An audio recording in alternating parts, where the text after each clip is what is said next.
केंद्र सरकार आज लोकसभा में public examination prevention of unfair means act 2026 anti paper leak bill पेश करेगी। केंद्रीय मंत्री डॉक्टर जितेंद्र सिंह इस विधेयक को सदन में प्रस्तुत किया। इसका उद्देश्य प्रतियोगी और सरकारी भर्ती परीक्षाओं में पेपर लीक, संगठित नकल और अन्य परीक्षा संबंधी धांधलियों पर सख्त रोक लगाना है। प्रस्तावित संशोधन के अनुसार पेपर लीक में दोषी पाए जाने वाले व्यक्तियों को 5 से 10 वर्ष तक की जेल और 50 लाख रुपए तक का जुर्माना हो सकता है। यदि कोई संगठन, गिरोह, परीक्षा केंद्र, एजेंसी या संस्था इसमें शामिल पाई जाती है तो 10 करोड़ रुपए तक का जुर्माना और कड़ी कानून कार्रवाई का प्रावधान किया गया है। सरकार का कहना है कि यह कानून देश भर में सार्वजनिक परीक्षाओं की पारदर्शिता, निष्पक्षता और विश्वसनीयता सुनिश्चित करने के लिए लाया जा रहा है। वहीं विपक्ष इस मुद्दे पर सरकार को घेरने की तैयारी में है। इसके चलते लोकसभा में इस विधेयक पर जोरदार बहस होने की संभावना है। देश के कई हिस्सों में मानसून पूरी तरह सक्रिय है। भारत मौसम विज्ञान विभाग ने उत्तर प्रदेश, बिहार, मध्य प्रदेश, राजस्थान, झारखंड, उत्तराखंड, हिमाचल प्रदेश, महाराष्ट्र, गुजरात और पूर्वोत्तर कई राज्यों में भारी बारिश की चेतावनी जारी की है। लगातार बारिश के कारण कई शहरों और ग्रामीण इलाकों में जल भराव, सड़कें बंद होने और यातायात प्रभावित होने की खबरें सामने आई हैं।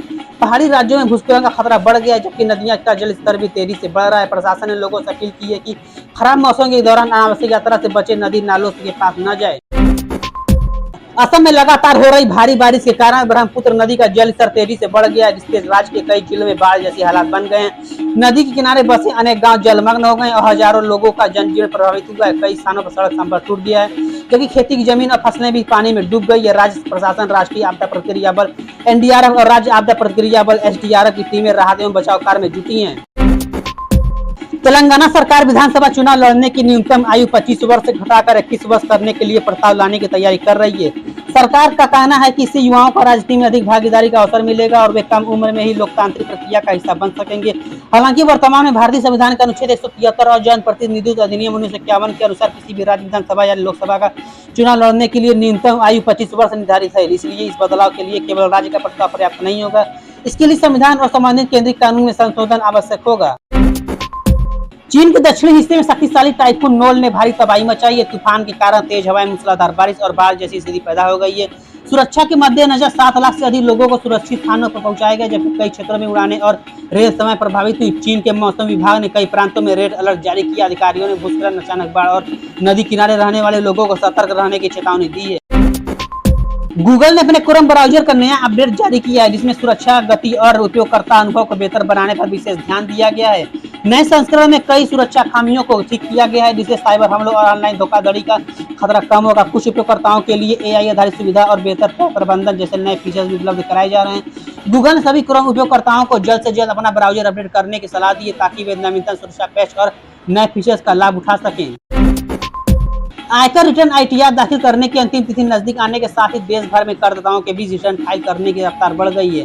आयकर विभाग ने समय पर और सही जानकारी के साथ ITR दाखिल करने की अपील की है, ताकि जुर्माना और अन्य कानूनी परेशानियों से बचा जा सके। विशेषज्ञों के अनुसार रिटर्न दाखिल करने से पहले form 26 AIS annual information statement और TDS का मिलान करना आवश्यक है। करदाताओं को सलाह दी गई कि अंतिम समय की तकनीकी समस्याओं से बचने के लिए समय रहते अपना ITR दाखिल करें। आज 27 जुलाई 2026 अंतर्राष्ट्रीय बाजार में कच्चे तेल की कीमतों में तेज गिरावट देखने को मिली। ब्रेंट क्रूड लगभग 92.8 प्रति barrel dollar, WTI crude West Texas intermediate लगभग 85.3 प्रति बैरल डॉलर है। इस गिरावट की मुख्य वजह अमेरिका और ईरान के बीच हाल के दिनों में सैन्य तनाव में आई स्थायी कमी है। इससे बाजार को उम्मीद है कि स्ट्रेट ऑफ हार्मुज से तेल की आपूर्ति सामान्य हो सकती है, जिसके कारण कच्चे तेल कीमतों पर दबाव बना है।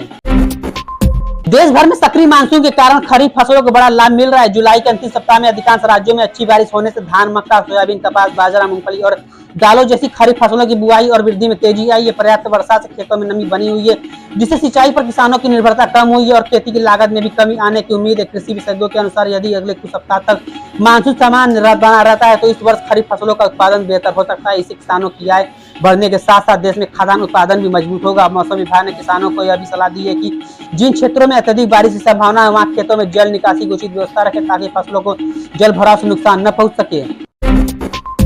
भारत के लिए कॉमनवेल्थ गेम्स 2026 मुक्केबाजी से अच्छी खबर सामने आई है। भारतीय बॉक्सर प्रीति पवार और जादूमणि सिंह ने अपने अपने मुकाबले शानदार अंदाज में जीतकर क्वार्टर फाइनल में जगह बना ली है। महिलाओं के 54 किलोग्राम वर्ग में एशियन गेम्स कांस्य पदक विजेता प्रीति पवार ने मलावी की डेबोरा मंथनजी को दूसरे राउंड से हराया। इस जीत के साथ वह पदक से सिर्फ एक जीत दूर रही।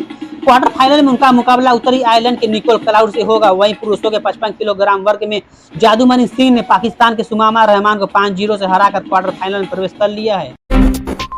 भारतीय star weight lifter Mirabai Chanu Commonwealth game 2026 में शानदार प्रदर्शन करते हुए महिलाओं के 48 किलोग्राम वर्ग में स्वर्ण पदक जीत लिया। इस जीत के साथ उन्होंने कॉमनवेल्थ गेम्स में लगातार तीसरा गोल्ड मेडल जीतकर इतिहास रच दिया। इससे पहले वह 2018 गोल्ड कोस्ट और 2022 बर्मिंघम में भी स्वर्ण पदक जीत चुकी थी। अगर ये वीडियो अच्छी लगे तो हमारे चैनल को सब्सक्राइब करना, वीडियो को शेयर करना बिल्कुल भी ना भूलिए।